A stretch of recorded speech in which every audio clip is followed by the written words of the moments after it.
America ने आधिकारिक रूप से भारत के सामानों पर 50% टैरिफ लगाने की घोषणा कर दी है। अमेरिका के डिपार्टमेंट ऑफ होमलैंड सिक्योरिटी ने भारत को एक नोटिस जारी किया है, जिसमें लिखा है कि अमेरिका 27 अगस्त को रात 12:01 पर भारत के सामानों पर अतिरिक्त 25% टैरिफ लगाएगा और ये मौजूदा 25% टैरिफ को मिलाकर कुल 50% हो जाएगा।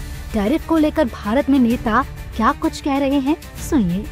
अमेरिका करता रहे, भारत किसी का आर्थिक गुलाम नहीं है। हिंदुस्तान के 140 करोड़ जनता और सर्वदलीय सहमति हमारी है। ऐसे सवालों पर हम कोई समझौता नहीं करते हैं। विदेश मंत्रालय सक्षम है। देश का विदेश मंत्रालय सहित हमारी कूटनीतिक राजनीति जो है वह सक्षम है कि दबाव के आगे हम झुकने वाले नहीं हैं, हम अड़ने वाले लोग हैं। आप याद कीजिए कि जब यशवंत सिन्हा अपने फाइनेंस मिनिस्टर हुआ करते थे अटल बिहारी वाजपेयी साहब के सरकार में, उस वक्त भी अलग अलग तरीके से भारत पर बंदिश लगाई गई थी। क्या असर हुआ उस बंदिश का? इस बंदिश का अभी कोई असर नहीं होगा। रिसर्जेंट इंडिया बॉन्ड के माध्यम से हमारी अर्थव्यवस्था को मजबूती उस वक्त दी गई थी।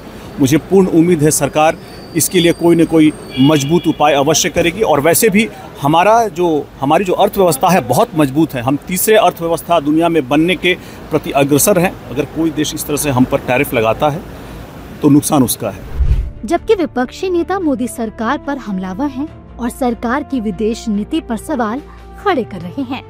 अरे ट्रंप टैरिफ लगा रहा है तो मोदी जी क्या कर रहे हैं? काउंटर टैरिफ क्यों नहीं लगा रहे हैं? हमारे तो कपड़े पे है, ज्वेलरी पे है, आभूषणों पर है। उनके तो बड़ी बड़ी इंजीनियरिंग के सामान है, लगाए ना 100% टैरिफ। क्यों नहीं लगा रहे हैं 100% टैरिफ? हमारे अगर व्यापारियों की कमर टूटेगी तो अमेरिका के भी बड़े बड़े व्यापारियों की कमर तोड़नी चाहिए। उनका टैरिफ हम एक्सेप्ट कर रहे हैं। अरे जिस तरीके से चीन ने, ब्राजील ने, मेक्सिको ने या बाकी यूरोपियन यूनियन के देशों ने काउंटर टैरिफ लगाया, तो भारत क्यों काउंटर टैरिफ नहीं लगा रहा है? बहरहाल ये टैरिफ भारत में सुबह के 9:30 बजे से लागू हो गया है।